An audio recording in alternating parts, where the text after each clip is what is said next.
क्या कभी ऐसी परंपरा के बारे में सुना है जिसके लिए एक व्यक्ति अपनी जान तक दांव पे लगा देता है? एक ऐसी रस्म जिसे अगर सही से ना निभाया जाए तो हजारों लोगों के सामने एक व्यक्ति अपनी जान भी गंवा सकता है। यह कहानी सिर्फ एक मेले की नहीं बल्कि आस्था, रहस्य और सदियों पुरानी परंपराओं की है।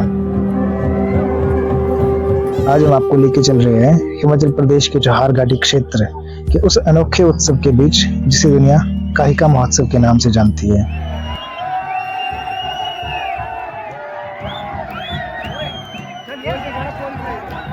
नमस्कार, मेरा नाम विकास है और मैं हिमाचल प्रदेश के मंडी जिला में पड़ने वाली चौहार घाटी से संबंध रखता हूँ। हाल ही में हमारे यहाँ पे 4 सालों के बाद देव श्री होरंग नारायण जी के मंदिर में काहिका महोत्सव संपन्न हुआ, जिसमें कि चौहार घाटी के सभी प्रमुख देवता शिरकत करते हैं। इससे पहले हम काहिके के बारे में बात करें, मैं आपको होरंग नारायण जी के इतिहास के बारे में बताना चाहता हूँ। लोक कथाओं के अनुसार होरंग नारायण जी स्नैड गांव में एक बुढ़िया के यहाँ पे पशु चलाते थे और बुढ़िया को चिलम पीने का शौक था, तो वो चिलम में होरंग नारायण जी से तंबाकू भराती थी, जिससे वो चिढ़ते थे। इसी चीज़ से परेशान होकर के देवता जी वहाँ से भाग जाते हैं और भागते भागते वो स्वाड़ गांव के पास पहुँचते हैं। स्वाड़ गांव के पास उनको एक औरत मिलती है जो अपने घर की पुताई के लिए लाल मिट्टी लेने आई होती है। देवता जी के आग्रह पे वो महिला देवता जी को छुपा लेती है और वो अपने कीड़ू में डाल करके उनको अपने साथ ले जाती है। कीड़ू में बैठते ही देवता जी ने बोला था उनको कि जब तक आपका घर नहीं आए तब तक बीच में कहीं पे भी रेस्ट नहीं करना। वो महिला एक जगह पे आराम करने के लिए रुकती है।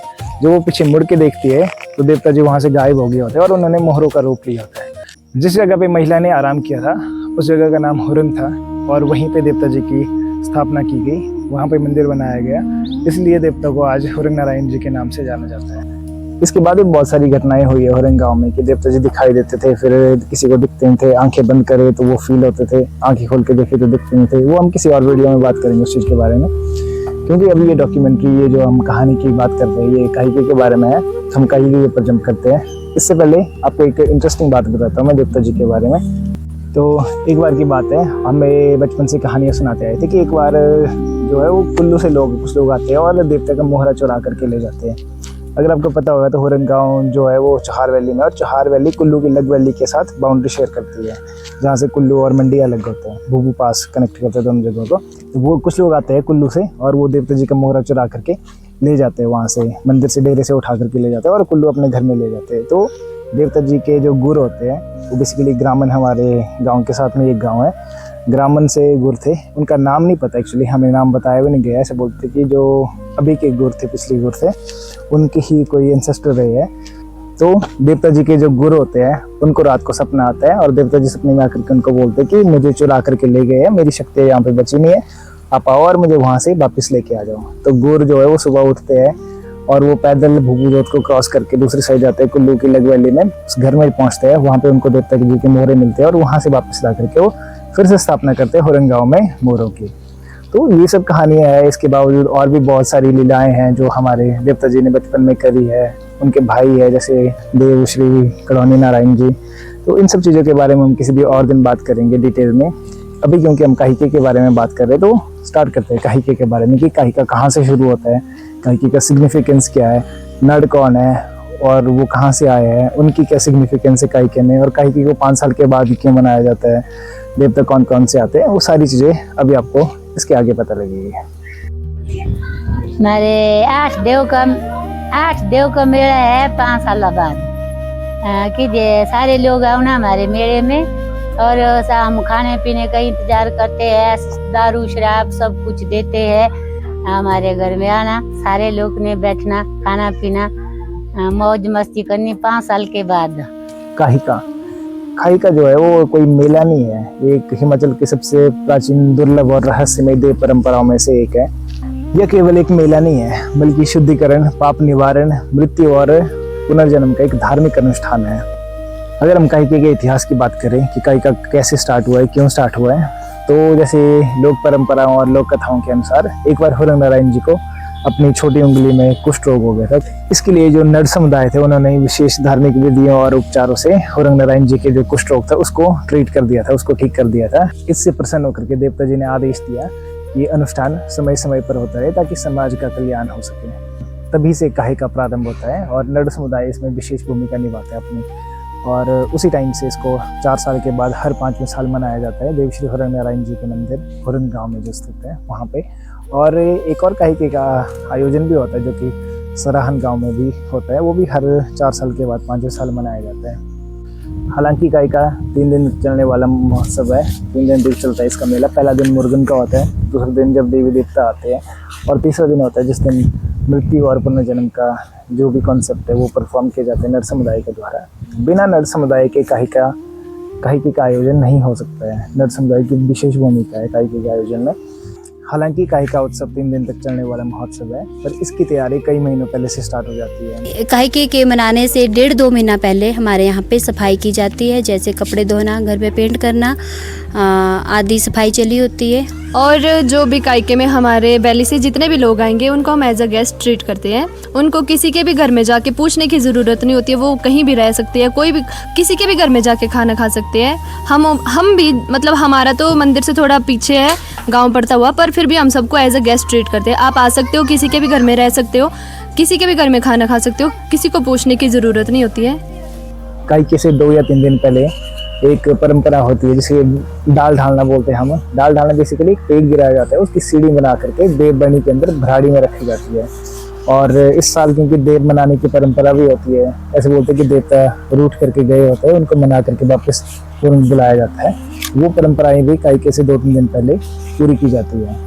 इन सब परंपराओं के बाद, मंदिर को सजाने के बाद, घाटी के सभी देवी देवता को न्योता भेजने के बाद फाइनली फिर काहे की शुरुआत की जाती है। काहे का 3 दिनों का होता है और जिसमें पहला दिन मुर्गन बोलते हैं, दूसरे दिन देवी देवता हैं, जो भी घाटी के देवी देवता जिनको न्योता भेजा गया होता है। बेसिकली 8 देवता जो है हमारी 4 घाटी के प्रमुख देवता है, वो सभी मंदिर में प्रवेश करते हैं, मंदिर में रुकते हैं। उनके रुकने का सब कुछ देव कमेटी संभालती है। और तीसरा दिन जो होता है वो बेसिकली जिस दिन रीबर्थ, डेथ और रीबर्थ, मृत्यु और पुनर्जन्म का जो कॉन्सेप्ट है जिसके बेसिस के ऊपर पूरे के पूरा काहे का बेस्ड ऑन है, वो परफॉर्म किया जाता है। और तीसरे दिन के अंत में शाम को सभी देवी देवता श्रद्धालुओं के साथ नाचते गाते हुए विदाई लेकर के हुरंग से प्रस्थान लेते हैं। मुर्गन जो कि पहला दिन है काहे में, इस दिन देवता के एक अनोखा स्वरूप हमें देखने को मिलता है, जिन्हें सिर के ऊपर का देवता बोला जाता है, जो कि 5 साल में सिर्फ एक ही दिन निकलता है काहे के उपलक्ष्य के ऊपर। काहे के उत्सव में शामिल होने के लिए जो नर समुदाय के लोग हैं वो अपने घर जो कि हारा बाग है वहाँ से हुरंग नारायण जी के मंदिर हुरंग गांव तक पैदल यात्रा तय करते हैं। सुबह से वो अपने घर से निकलते हैं और शाम को हुरंग गांव में पहुँचते हैं, जो कि लगभग 30 से 35 किलोमीटर की दूरी पर है। और वो पूरे का पूरा सफ़र पैदल ही चल करके तय करते हैं। तो इस प्रकार पहले दिन का अंत नर समुदाय द्वारा मनुष्य की उत्पत्ति की कहानी सुना करके किया जाता है। ये कहानी रात को लगभग 11 साढ़े 11 बजे के बाद सुनाई जाती है और इस कहानी को वो देवबनी के अंदर जाकर के सुनाते हैं। बहुत सारे लोग पहुंचते हैं देवबनी के अंदर। अगर आप किसी और दिन हुरंग नारायण जी के मंदिर में जाते हो तो देवबनी के अंदर जाना अलाउड नहीं होता। वैसे भी महिलाओं को तो विशेष करके निषेध है वहाँ पे जाना, लेकिन इस दिन जब उनका जो नर है वो कहानी सुना रहे होते हैं तो वहाँ पे महिलाएं भी पार्टिसिपेट कर सकती है, वहाँ पे जाकर के कहानी सुन सकती है। और इसी कहानी के साथ पहले दिन जिसे मुर्गन बोलता है उसका अंत हो जाता है।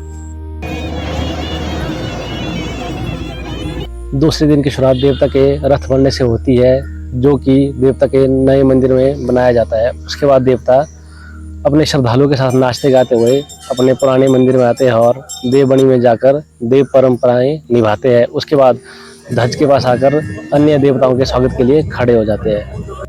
इसमें सबसे पहले देवता पेखराघरी जी का आगमन होता है, जो कि हुरंग नारायण जी के डांगू है। पेखराघरी जी के आगमन के बाद ही देव परंपराओं के अनुसार छिद्र होता है। तब तक गांव का कोई भी छोटा बड़ा कोई भी भोजन ग्रहण नहीं करते हैं। उसके छिद्र करने के पश्चात ही गांववासी जो है भोजन करते हैं। इसके बाद सभी देवी देवताओं का आगमन शुरू हो जाता है। एक आता है हमारे क्राउन का देव, एक आता है हमारे शिल्पध्वनि का देव, एक आता है हमारे कपलधारी, एक आता है हमारे पेखरे थे। और जो देवगढ़ इलाके से आते हो पहाड़ी बेजीर पोशाकोट जी आते हैं। पोशाकोट देव आता है तम्बाकू पीते पीते हुक्का लेके। तब हमारे सारी बीड़ी सिगरेट गुरु नारायण मंदिर में खुल होती है, चले जाओ सारे बीड़ी सिगरेट के साथ। और साथ में पेखुरगरी जी आते हैं, वो आते हैं पेखरा से। और त्रैले से आते हैं, त्रैलू महादेव बोलते, महादेव के नाम से जाना जाता है त्रैलुगरी को। और उसके बाद द्रोण गांव से आते हैं द्रोणगरी जी। कपलधारी गरी जी आते हैं स्वाड़ गांव से। और उसके बाद साथ में उनके जो शिल गांव से आते हैं वो है महर्षि शिलगारी जी आते हैं। और ये देवता 8 देवता होता है हुरंग में, और 8 देवता का कायका माना जाता है इसको। पशाकोट जी के आगमन के साथ साथ देव परंपराओं को निभाते हुए उनका एक सेवक आगे आगे हुक्का पीते हुए मंदिर परिसर की ओर प्रवेश करता है, और उसके उपरांत जो है जूते चप्पलों पर लगाई गई पाबंदी को हटा दिया जाता है। लोक श्रुतियों के अनुसार ऐसा माना जाता है कि पशाकोट जी एक गद्दी स्वरूप माने जाते हैं, जो कि हुक्के का सेवन करते थे। इसलिए आज भी उनका रथ बिना हुक्के के कहीं भी नहीं जाता है। दूसरे दिन का अंत देव श्री घुनौनी नारायण जी के आगमन से होता है, जो कि इलाका अमरगढ़ से देव परंपराओं के अनुसार नाचते गाते हुए आते हैं और अपने भाई हुरंग नारायण जी से मिलते हैं।